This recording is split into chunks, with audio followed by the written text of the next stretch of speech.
Magandang umaga sa ating lahat, my beloved BEED students, so Bachelor of Elementary Education, ah, ng San Mateo Municipal College. So here I am again, no, your Professor Vladimir Caritan, to discuss about the culturally responsive teaching and MTB MLE, no, yan.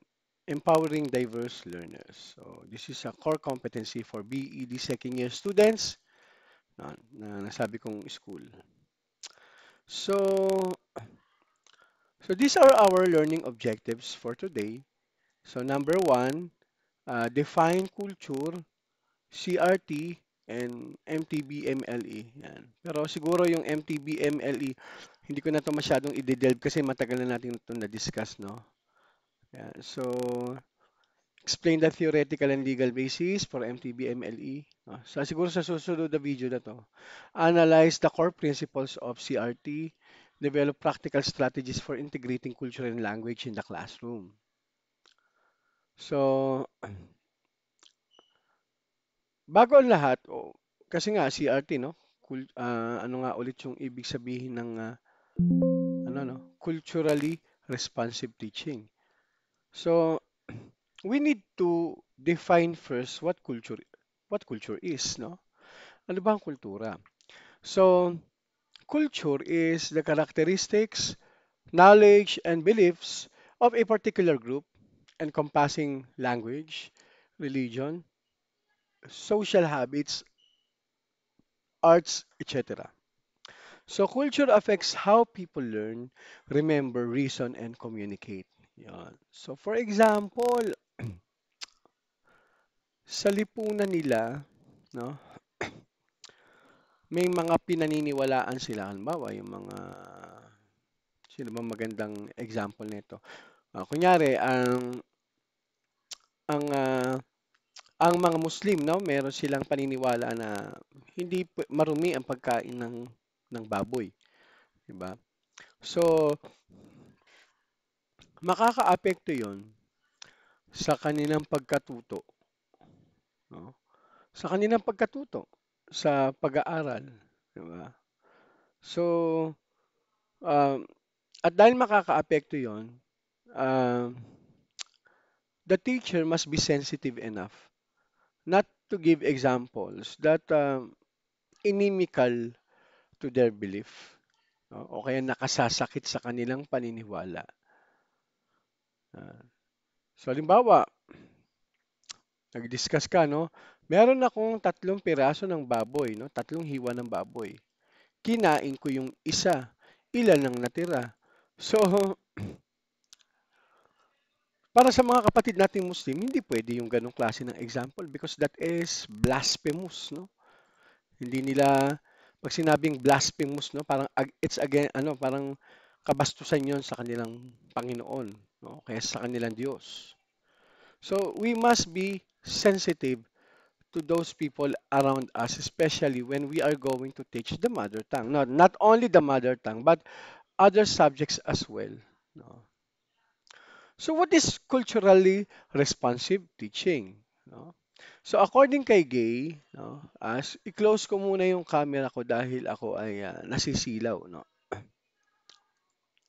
Yan. So nakatago lang siya. So according kay Gay ay culturally responsive teaching is using the cultural knowledge, prior experience, frames of reference rather, and performance styles of diverse students to make learning more relevant and effective. Yun yun. No? Paggamit daw ng, simple lang, no? Paggamit ng kultura, no? Kaalaman sa kultura, no? Yung mga dating kaalaman o dating experience, no? Yan. So, this is CRT is an asset-based approach. So views students' diverse backgrounds not as deficits, but as strengths and resources. So actually, yung uh, sinasabi dito na um, na yung kanilang mga differences, hindi ito hadlang dapat sa kanilang pag-aaral, kundi dapat ito'y makatulong para mas ma-enhance yung kanilang pag-aaral sa mga bagong aralin. Gano'n na kasimple. So, these are the three pillars of culturally relevant pedagogy. So, alam niyo na yung pedagogy, di ba? Pero ulitin ko sa mga hindi pa na, sa mga nakalimutan, no? So, pedagogy is, is the art of teaching. No? So, paano mo ipiprepare yung lesson plan mo, paano ka magtuturo, paano ka gagawa ng assessments, paano ka gagawa ng project or PETA. Those are um, these are the umbrella of the of pedagogy. No? Lalo na sa inyo, no? Child pedagogy. Ayun nga, pedagogy sa elementary school, no? So, academic success, number one. Holding high expectations for all students. Yan.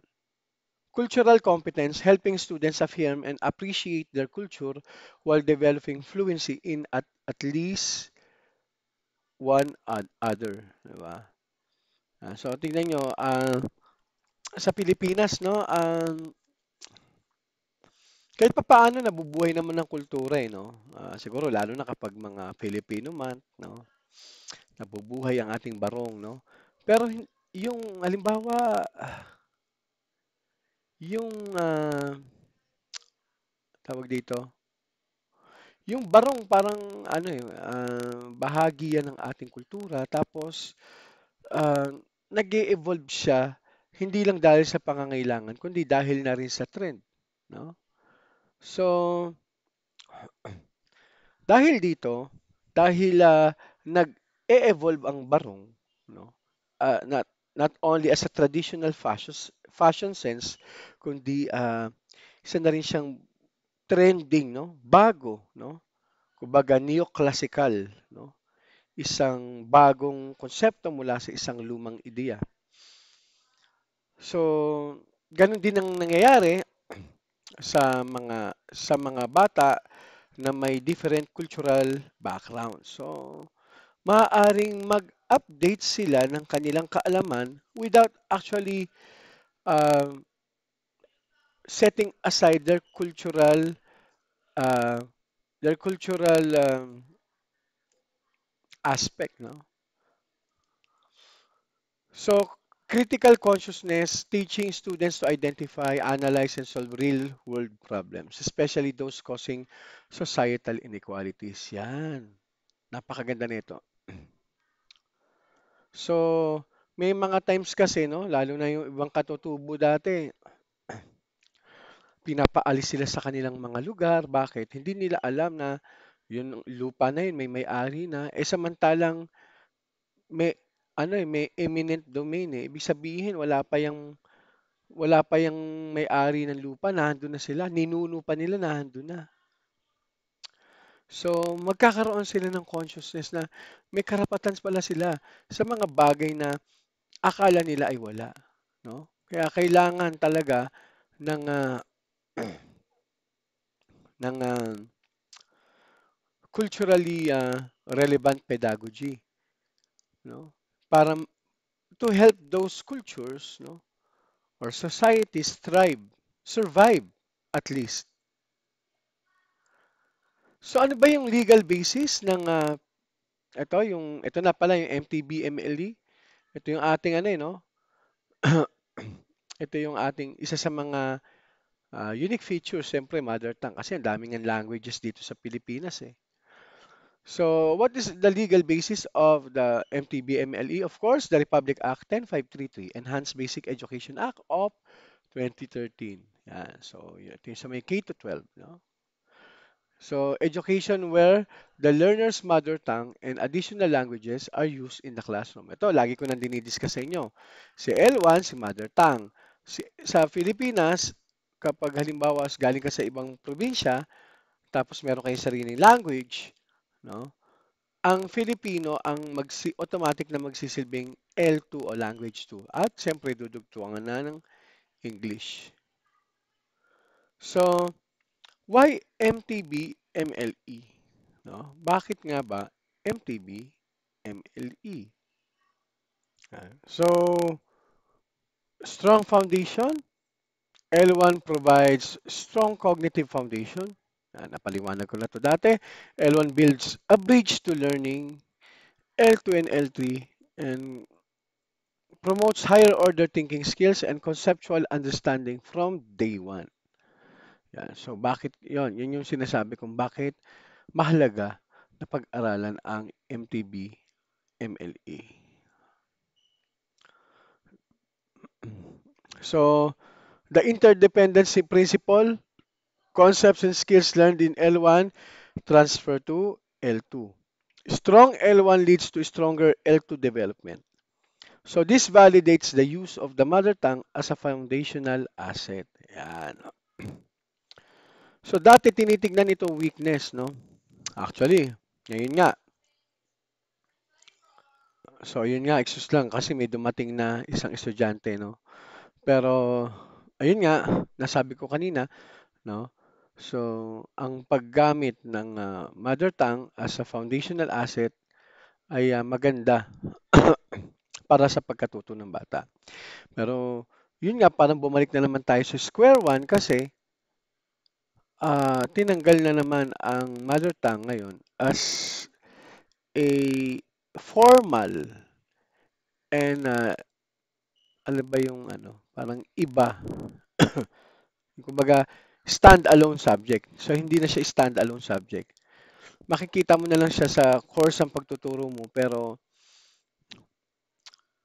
actually, hindi katulad dati na meron talagang sariling subject ang mother tongue. Yan. Ito naman ang next slide. Yan. So, yung CRT and MTB, MLE can go kumbaga hand in hand, no? For education, in education rather. So, yung MTB, MLE, no?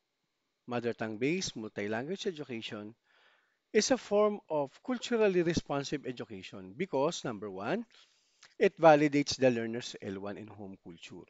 Yan. Kumbaga, hindi isinasantabi yung language one at saka yung kanilang kultura. Builds on students' prior linguistic knowledge. Yan. So, kaya mas madali ang pagkatuto ng bata. Fosters sociocultural development and pride in heritage. So, ganun na kasimple, no? Alam mo, sa Indonesia, meron silang parang slogan doon. Kasi kung marami yung kung marami yung ating kultura, mas marami sa Indonesia. Meron silang doong slogan na unity in diversity. Yan. So ibig sabihin, all of them are Indonesians, but they have different cultures. But it doesn't matter, di ba? Kasi nga nagkakaisa sila kahit magkakaiba sila. Kaso dito sa Pilipinas ang nangyayari kasi kapag iba ka, you'll get discriminated eh, di ba? Pag iba yung lahi mo, aawayin ka. Sa social media nga, di ba, may labanan. Kahit sabihin nating biro, minsan nga hindi na biro, eh, no? Yung Tagalog versus Bisaya eh. So, yun yung counterproductive, no? Na ano naman, yun yung opposite naman nitong unity in diversity, no? Parang ang nangyayari sa atin is diversity and without unity, di ba? Well, anyway, so balikan natin yung scaffolding ni Vygotsky, no?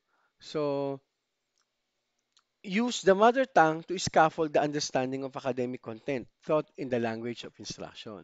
So, halimbawa nasa transition phase, katulad ng pinagawa ko sa inyo dating mga flashcards, no? Nakakatulong ito, no?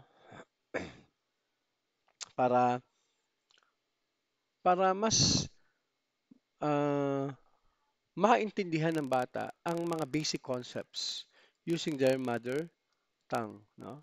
Ito, magandang example nga din dito, yung explaining a math concept in Waray before asking students to solve a problem in English. Di ba? Kasi nga, may foundation sa language, sa L1.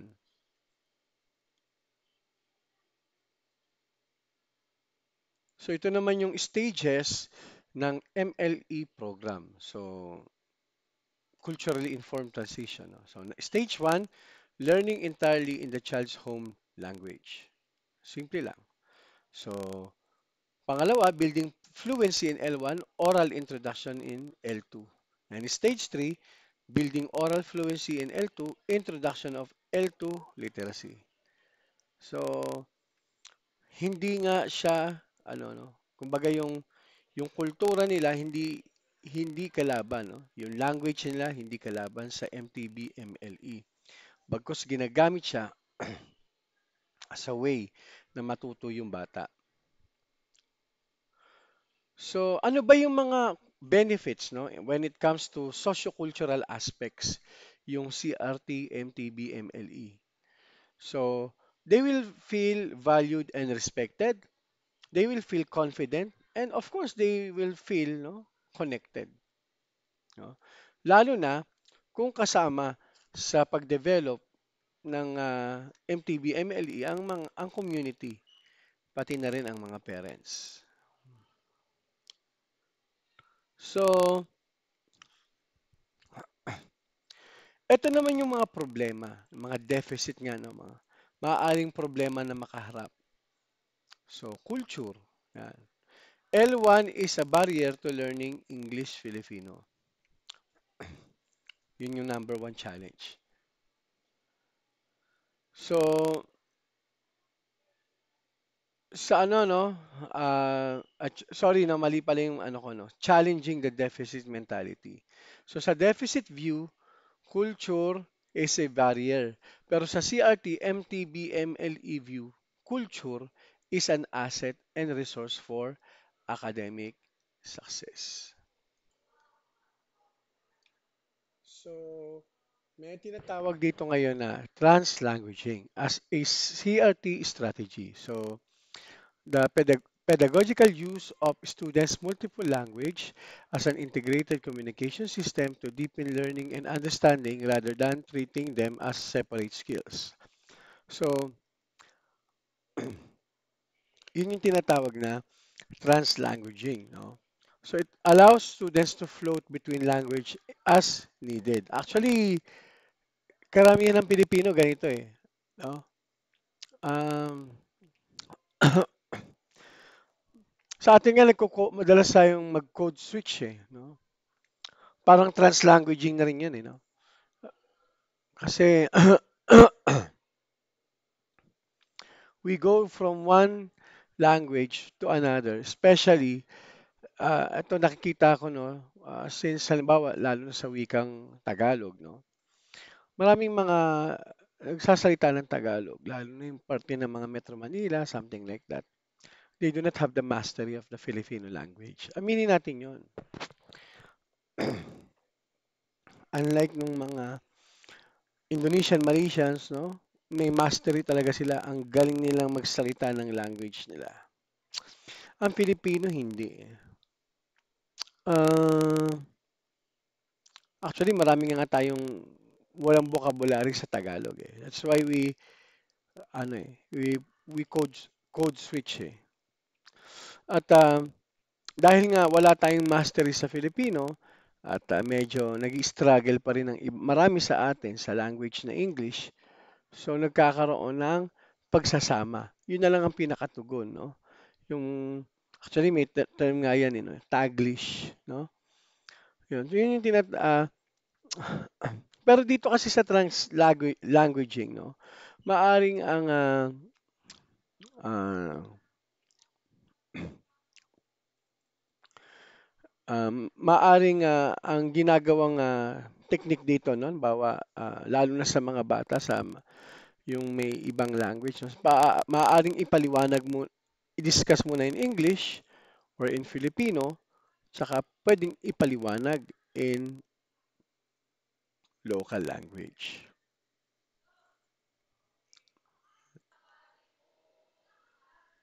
So, mahalaga na we incorporate local or culturally relevant issues for discussions and problem solving. So, um, halimbawa, yung local environmental challenges, community history. This is where students critique social inequalities using their academic skills. So, di ba? So, katulad nung sinasabi ko kanina, no, na kapag ang mga tao nakapag-aral, no, hindi lang basta nakapag-aral, natuto, no, lalo na sa mga usaping pang-akademiko, lalo na sa mga legal na usapin, no, um, ma marirealize nila na maaaring halimbawa sa kanilang lipunan, no, sa kanilang komunidad ay may pang-aabusong nangyayari. Yan. At madalas itong nangyayari lalo na sa mga liblib na lugar, no, sa Pilipinas, no. Lalo na sa usapin nga ng lupa, no, na madalas inaagawan sila. So, minsan wala silang laban eh, lalo na sa mga makapangyarihan. So, ang pinakapanlaban lang nila yung lalo na kung may katulong sila, no, na ipaglaban yung kanilang mga karapatan, no, sa lipunang kanilang kinagagalawan. So, syempre, ang unang strategy dito sa CRT, no, know your students. So, conduct pre-class surveys or interviews.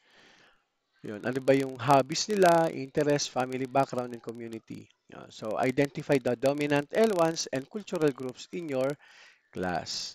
Yan. Pero usually naman sa Pilipinas, ano, lalo na kapag halimbawa nasa Metro Manila na, eh, ang practice dito talaga kung ano yung dominant na language, yun na yung gagamitin, 'di ba? Pero ideally dapat ganito, no? Number two, culturally relevant curriculum. So use diverse instructional materials, local literature, song, art, and stories from the students' culture. Yan. Siguro ang alam ko doon sa mga tribo sa Mindanao, alam ko ganito ang ginagawa, no? Um, Kailangan daw yung IKSPs, no? Yung Indigenous Knowledge Systems and Practices into lessons, no?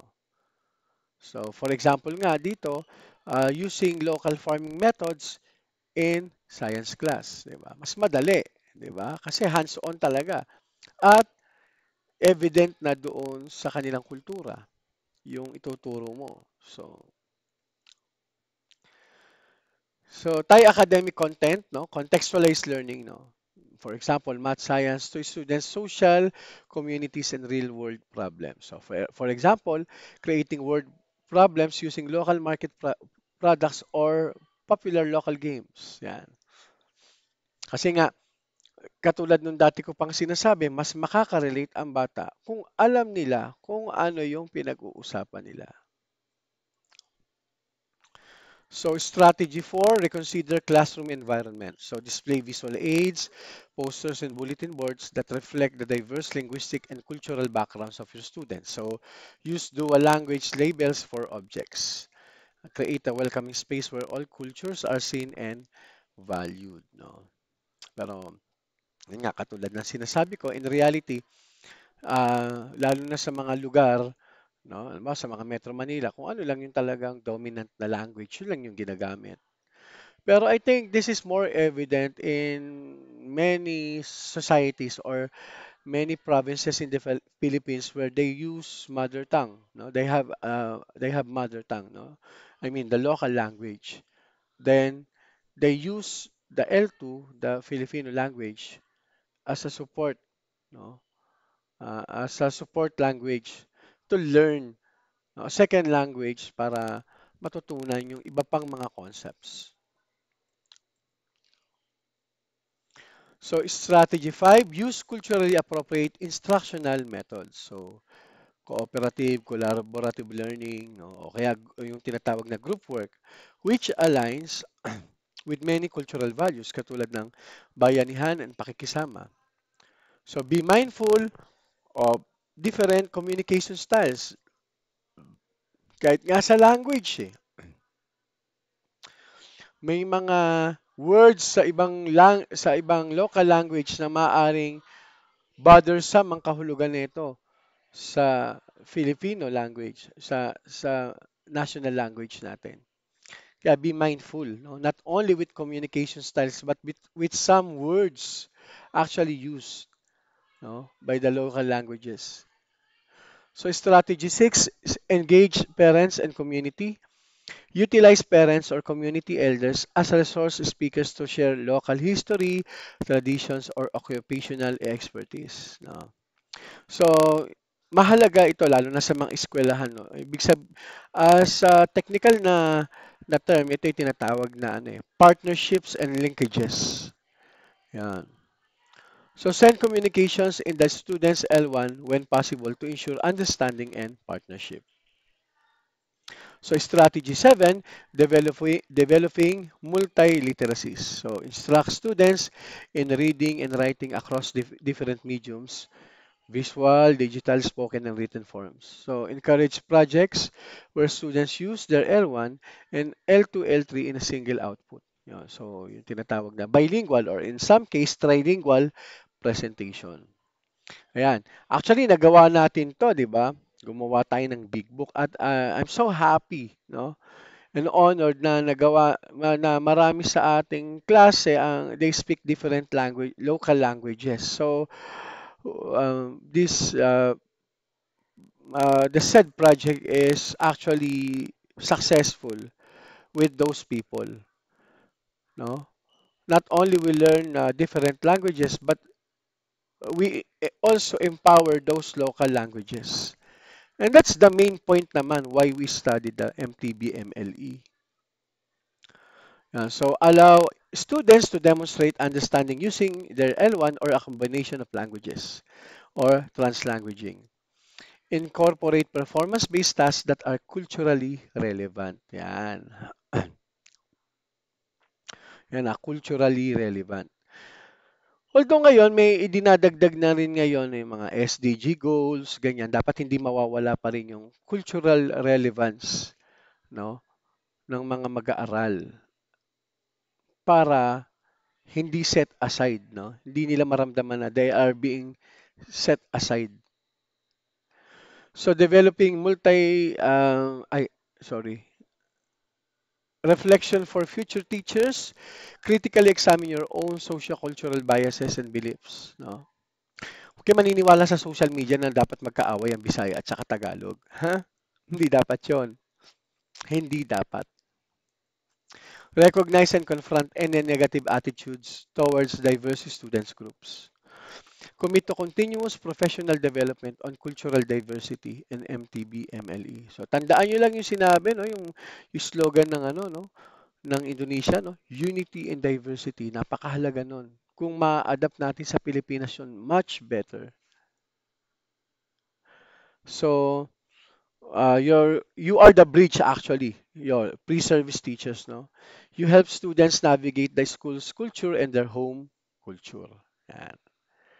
So ito yung ating summary, CRT as an asset-based pedagogy. No? MTB-MLE is the legal and pedagogical mandate for culturally responsive teaching in the Philippines.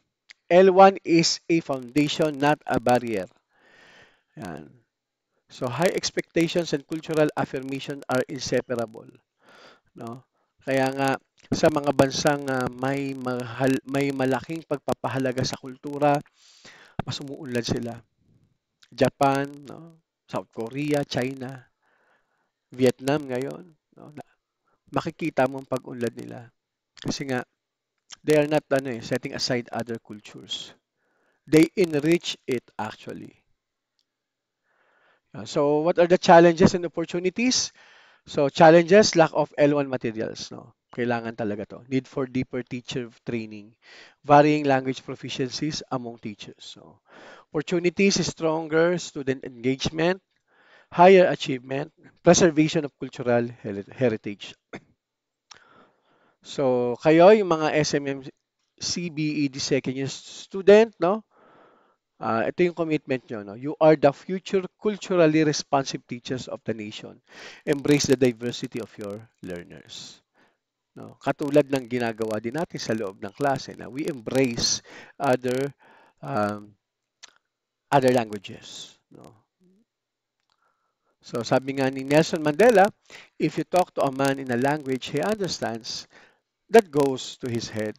If you talk to him in his own language, that goes to his heart. Galing talaga ni Nelson Mandela. Idol ko to eh. Yun, so maraming salamat at sana mapanoorin nyo ito, no? Magbibigay ako ng test, okay? So good day, no? Sa inyo ulit, BED students. God bless.